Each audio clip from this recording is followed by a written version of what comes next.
So good morning everybody. I hope everyone can hear us okay. If there's any problems with the sound or you can't hear us, then just in your chat box and we'll try and speak up or get closer to the microphone. So hope you're all well this morning. Welcome to the first in our series of webinars. My name's Sarah. I'm the marketing manager at IQX, as some of you will know. And in a moment, I'm going to hand you across to Shelley Hunter, who'll be leading this webinar this morning. Most of you have spoken to Shelley before. She's one of our support consultants and she's going to take you through the webinar. So without further ado, I'm going to hand over to her and let's get started.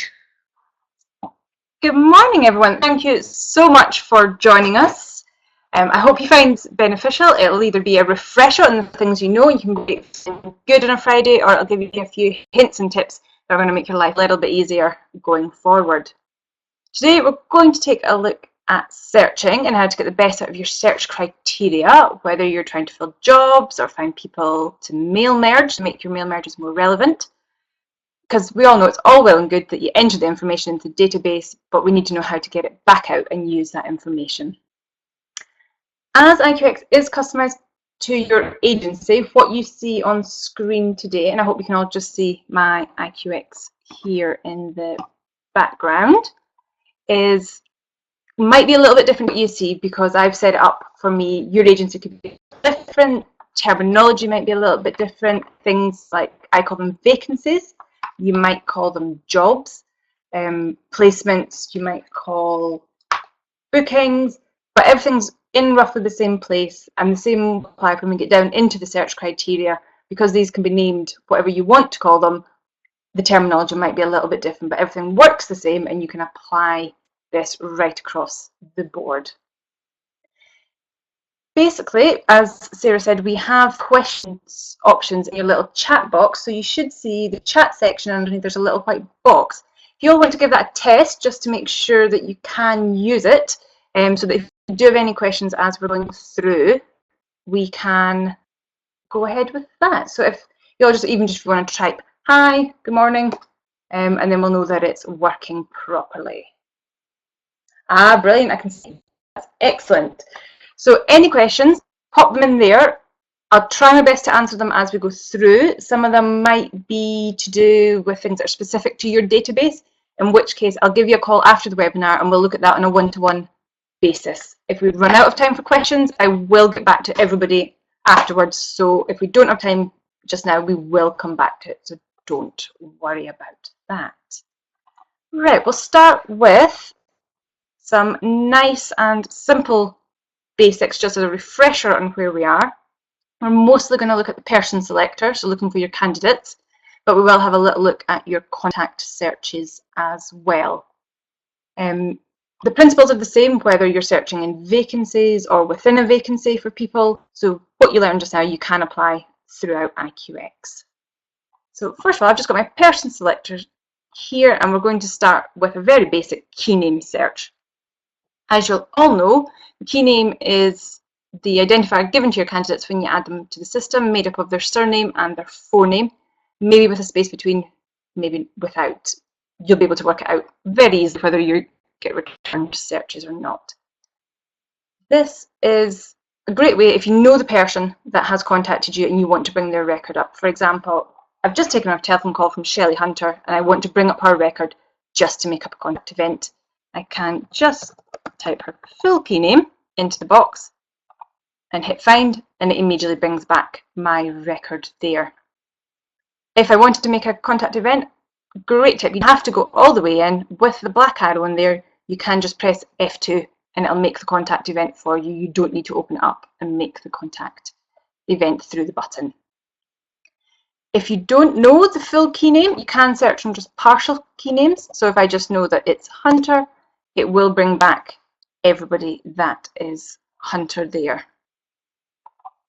Equally, I can just start typing H-U-N-T, and anyone that has H-U-N-T at the start of their key name will come back and you can select your relevant record from there. I know that a lot of our agencies do use the registration number and use that for identifying their candidates. Again, you can just type that straight into this box. So 613, and I think this is mine. There we go, and it brings me back. I'll just open up my record here just to show you that that has picked up the registration number from the register details at the bottom of my record there. So if you do know that, it's a great way, just plug it in, quickly bring back your record. It's not always as easy as knowing your candidate's full name, because when you've got databases and so many candidates there in your database, sometimes you might only know part of their name, or you might only know their first name and not their surname, or you don't know how to spell their surname. And for this, we can use our wildcards, which are just symbols that we use to replace characters in the name. For example, you know Shelley's phone, you don't know her surname, you can put a percent sign, and that will back anything that has something then Shelley in the key name. And you can see here it's brought back Shelley Gibson and Shelley Hunter, because it's looking for any surname and then something Shelley. That would equally bring back somebody that has Shelley as a surname, because it's just looking at the key name there. Other occasions where you use the wildcards that are particularly helpful are for surnames that can be spelled differently, sort of Smith with a Y or Smith with an I. If you're not sure exactly which one it is, you can start typing your SM, putting your question mark for the letter you're not sure of, and your TH. And that's going to bring back your Smiths with an I and your Smiths with a Y, so you can find the correct one from there. So those are just a couple of ways. One call that we do get on occasion, and it happens more regularly than you would imagine, is that you are searching for somebody and the name just doesn't come back. You know that your candidate is called Kate Johnston, for example, and you search on your Johnstons, Kate, and it's just not coming back.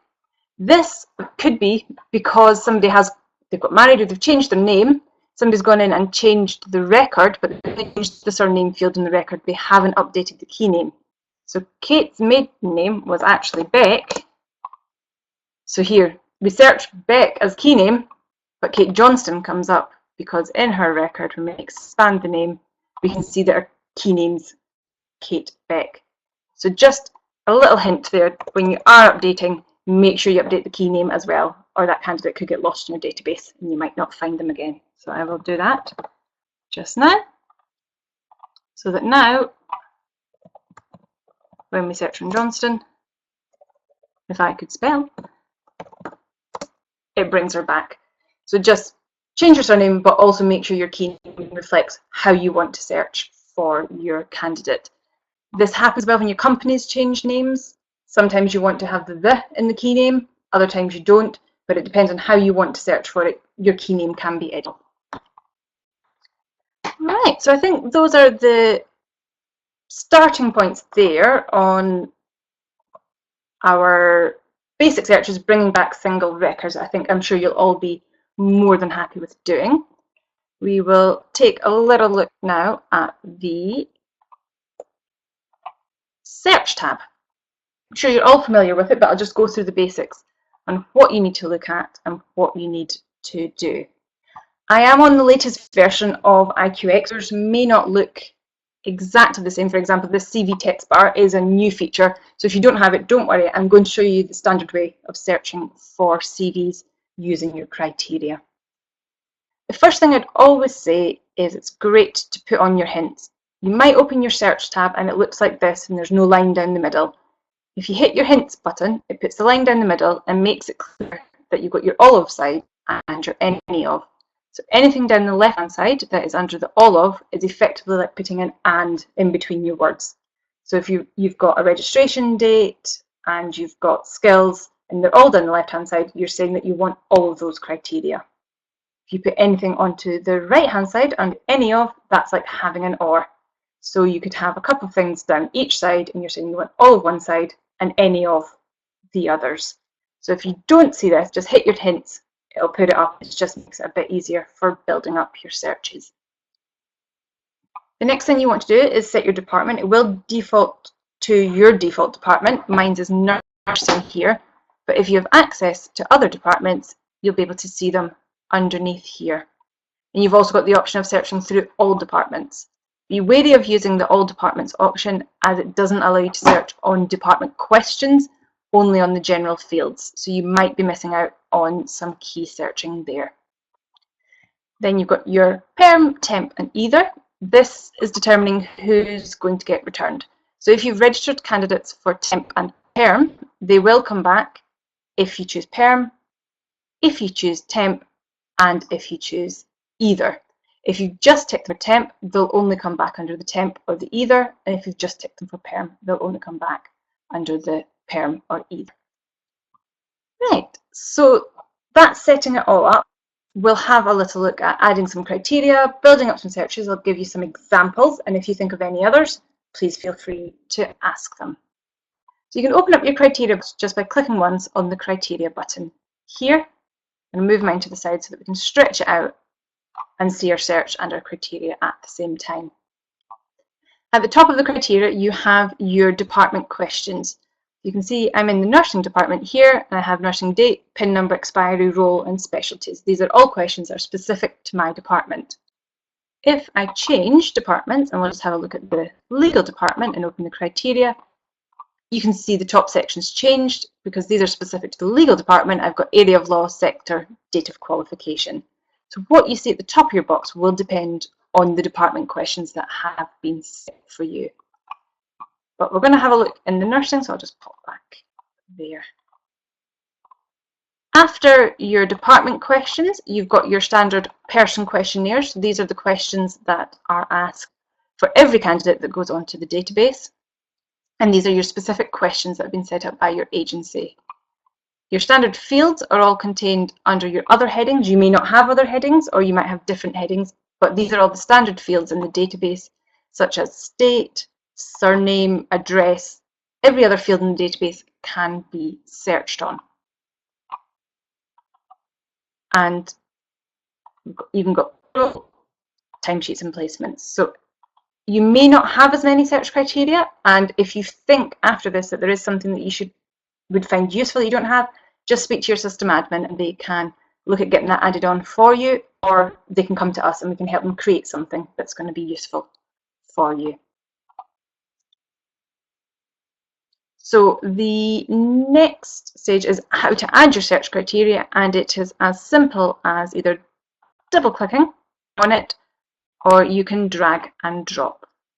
You can move your criteria around just by clicking on the description here, and if you want it on the other side, you can move it across.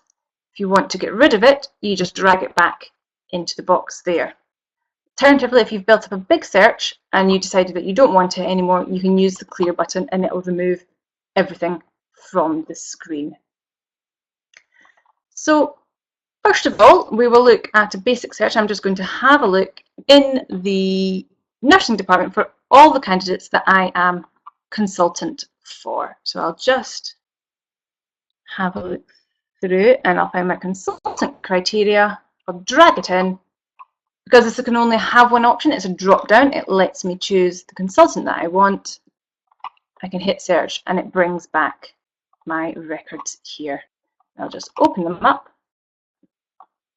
and prove to you that I am the consultant. There I am. You can use the video buttons at the top. These are often forgot about, but a great way of just skipping through your records. You can click move on to the next one, skip to the very end or the very beginning, and you can see the black arrows moving down the list so that you know where you get to with this one. So that's quite a basic search. I will build on that by adding in whether these candidates have worked for me in the past. So I'll bring up my criteria box again. And this time, because I want to know, it's great that I've got all these candidates on. Actually, sorry, I forgot to show you one thing. I'll just run that search again quickly. We have the count button at the top, and it'll tell you how many results have been returned.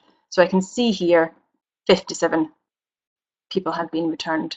It's great that I have 57 candidates that are mine, but I want to know how many have been working for me. It's not great if they're all inactive on the database.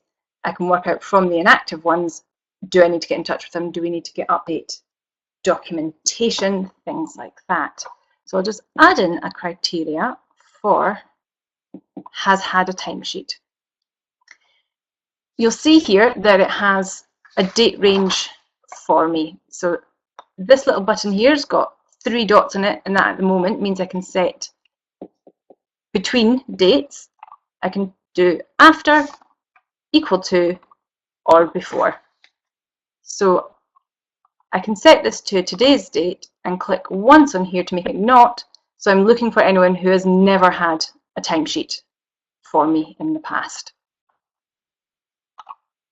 And I've got 40 people on the database. I'm obviously not a very good consultant because I should have far fewer people than that. Equally, we can do the alternative and say, I want to know how many people have had a timesheet for me in the past. Hit search. There's my other 17 people. Brilliant. I see that we have had some questions. I'm going to carry on through the stuff that might answer your question. If not, I will come back to it. Really good question though, so I will come back to you, Kazia. I'm not ignoring you. Right, so that's building up a search. We've in our extra criteria. Another alternative one might be you need to be able to tell your manager how many people have you registered in the last week, in the last month, this year. So you could look at, we'll just pop the timesheet one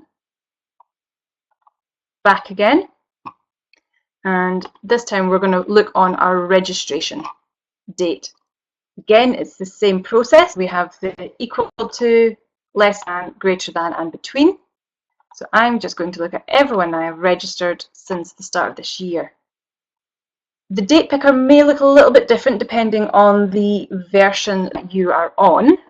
So I'll just show you on this one, you can zoom out to 2017 and I can go straight to January and pick the first rather than having to scroll back using the little arrow button. So I'm going to have a look and see how many people. So I could then quickly run that report, that search, sorry, and quickly confirm that I've registered 40 candidates this year so far. So it's just trying to give you an idea of things that you might want to use the searching for. It doesn't have to just be for filling jobs and finding relevant candidates. Sticking with some useful basic ones, I use the clear button and just get rid of all that. I'm sure most of you have had the situation where your colleague's taken a message for you, they've given you part of a mobile number, they've given you the message, but you have no idea who it is that actually called. We can use the mobile phone criteria for finding who that person is. So if I can find my mobile number, I'm going to drag it in. This is a slightly different one, selectors. So we've got mobile number contains, starts with, which can be very difficult when most mobile numbers start with 07, so you need a good part of the mobile number to use that, equals, or contains. I'd recommend using contains for this one, and you can just put in the end part of the mobile number. So hopefully I've got somebody in here, but so I know that the mobile number ended in 8093. I could see that flashed up on my screen, but I didn't have time to write down the rest of it. And I don't have anybody. That's not a very good one, I do apologise.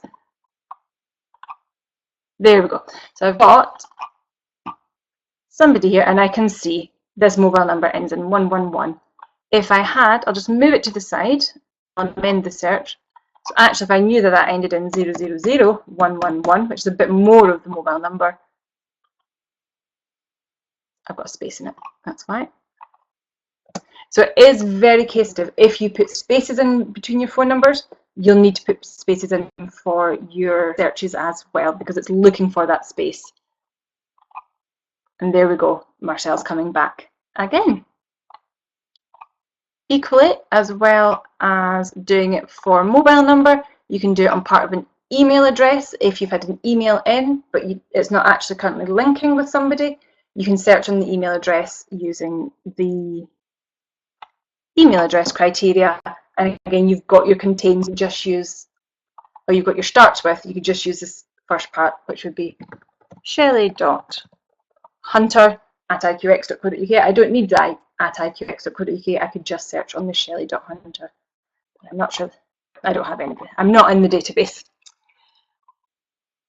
Right. So I think we'll move on and we'll look at something a little bit more specific. Imagine the scenario where you've got a client on the phone, they're swithering whether they want to go with you as an agency, and they're asking you to tell them how many people you've got in your database they might be able to use. So in this instance, we're going to look at using some of our questions as well as some of the standard fields in the database. So I'm going to start off by looking for people who have a speciality. So that's one of my department questions. Speciality of general, and I also want to know if they've worked in the A&E department. I might have a question for that, but equally it's most likely to be in my candidate's CVs, so I'm going to search in the CV. And if you don't have the bar at the top, we've got the CV indexed criteria that you can pull in. You can use Boolean searching, so you can search for A and E, or accident, or emergency. And even though this has ORs in it, we are keeping it on the left-hand side under the all of section because we want it in addition to the question answer, not instead of. So if I hit search on that, it's bringing me back 15. Not great, probably not going to answer the client if I can only tell them that I've got 15, but this is a test database, so you would have much better results yourself. And I'll just open it up and show you where that's coming from. So we can see here in our specialities question, we have general, and if I go to the CV, we've got accident highlighted in red there.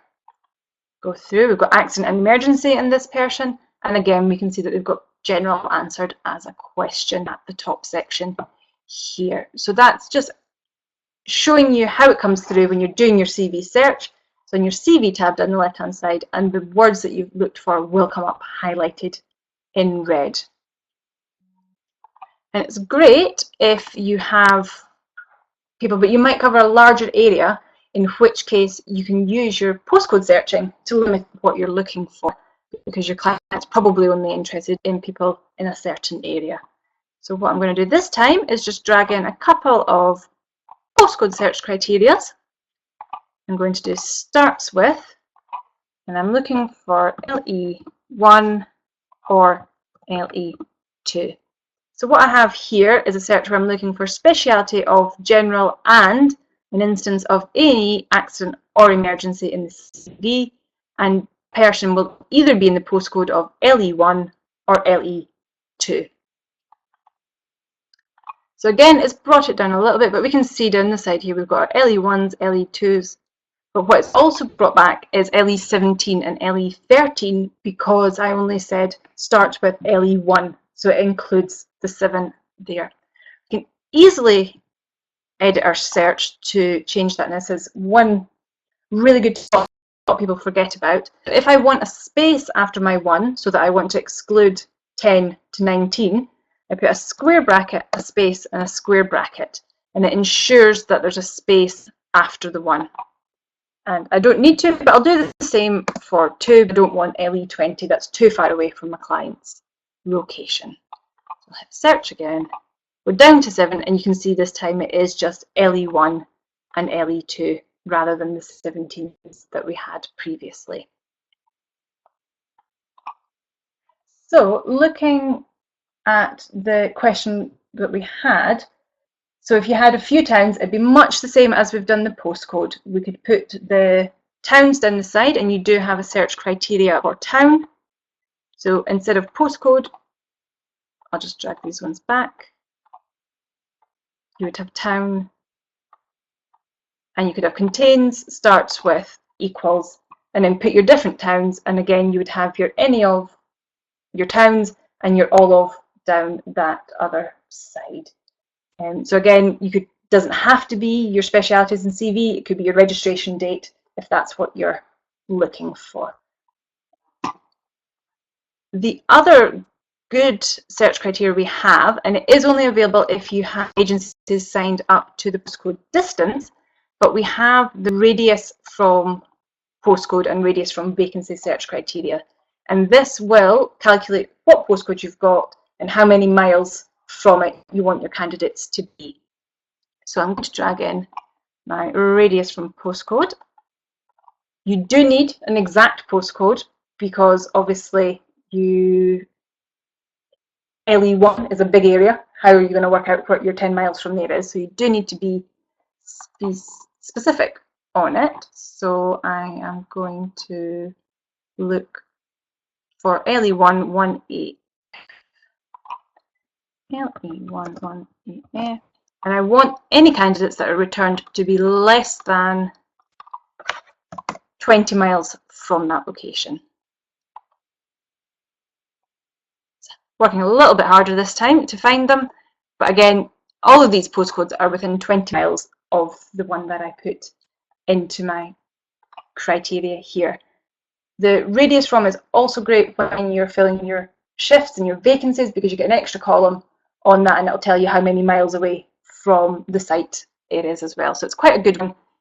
If you don't know if you have it, give us a call. We can have a look in and see what's been set up already. So those are some basic person ones. I'm aware that time is marching on and you'll all be very busy, so I just want to show you one very quick one for your contacts that I think is a really good one. I know at this time of year, having been an ex-recruiter, you're busy trying to get your clients back online, anyone that you haven't worked with for a little while that you want to sort of re-engage them. It's always easier re-engaging with somebody than trying to find a brand new client. So a couple of good contact searches that you might want to do are trying to find your contacts that are on the database that you haven't spoken to for a little while. Say you haven't registered a contact event with them for the past 6 months and you just want to give them a call and find out what's going on, how things are with them. You can use, so it's the same principle, we're just in the company or client selector this time, search tab and criteria. This time we want to look at our contact data and look at the last contact event. And have I had one since the 1st of July 2016? That's about 6 months ago. Oh dear. I've got 48 on there. I can see that they're a mixture of clients and prospects, so I could go back and add in my clients and just work my way through that as well, just so that I only have clients selected there. Another really good one for getting in touch with your people you have worked with in the past that you haven't recently is using your number of placements criteria. You can build this up so that you can say that you've had more than one placement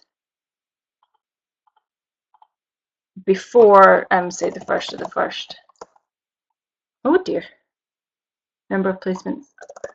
So more than one placement before the 1st of the 1st, 2017, but you've not had more than that. And we're going to choose this one since the 2nd of January. So what we're looking at here is someone we have had a placement with in the past, but we've not had one this year. It's going to return an awful lot of people in my database. But again, it's a great way just to start your business development calls. Oh no! I see we've had some people have lost sound. We are just coming to the end, so I'm just going to carry on and finish it up. You will get a recording of this that hopefully has the sound on it. So if you bear with me, I'll just quickly do a search. And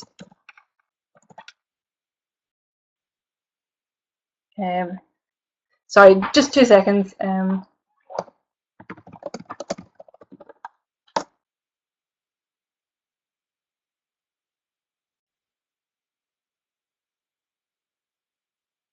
Right, okay, so we seem to have some people with and some without, so we will just carry on.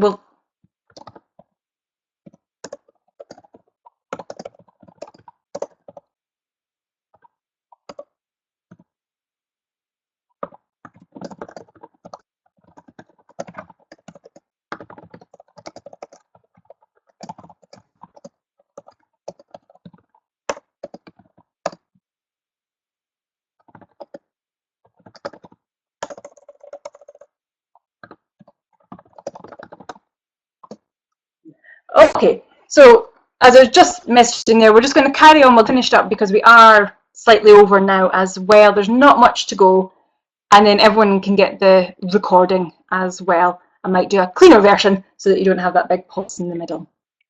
One really good tip that not everyone knows about, and it's one of my favourite things about IQX. If I was working through this list, contacting all of my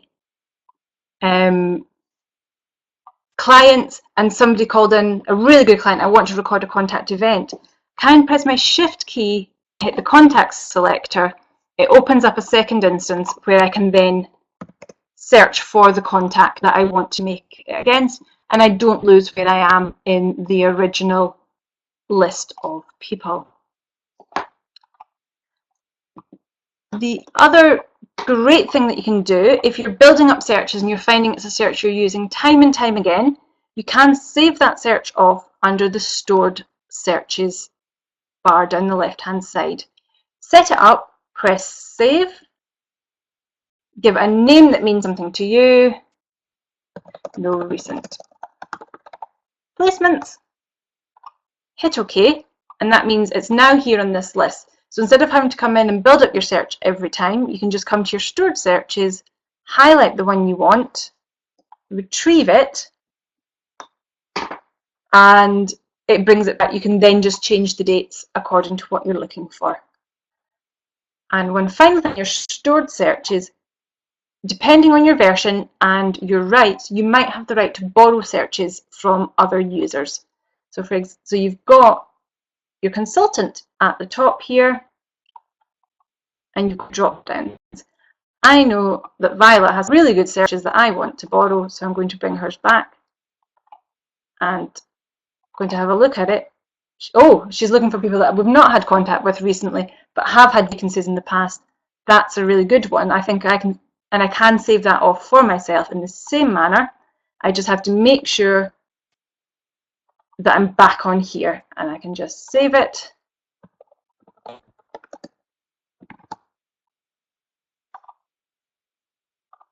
And now I can see that's there for me to use. So there's sort of a very quick rundown of the basics of searching. Hopefully we've given you some good ideas and things that you could be searching for. If you have any questions after the webinar, please do not hesitate to call or email if available. Then we've got Barbara and Alan on the support desk, who you all know is going to be able to help you and be more than happy to help you build up the searches that you're looking for. We've only looked at the people and contacts, but equally you've got placements, vacancies, progress. The principles apply throughout IQX. Great. Jackie, I can see you've asked a question. I will come back to you after the webinar on that one, if you don't mind. And if that's all the questions for just now, we'll wrap it up. We will get the recording out to you. You can pass it on to your colleagues if you think it'll be of any use to them. It's going to be in our LinkedIn group. So just join that group and then everyone can have access to it. Hope you found it really useful. We are planning on doing mail merging next, so building on the searching that we've done already. If you've got any feedback on things that you'd like to see or didn't work as well, just let us know. As I said, it's our first one, so we're always keen to get a bit of feedback. So thank you very much. We'll leave it there, and I'll no doubt speak to you all soon. Okay, thank you now. Bye.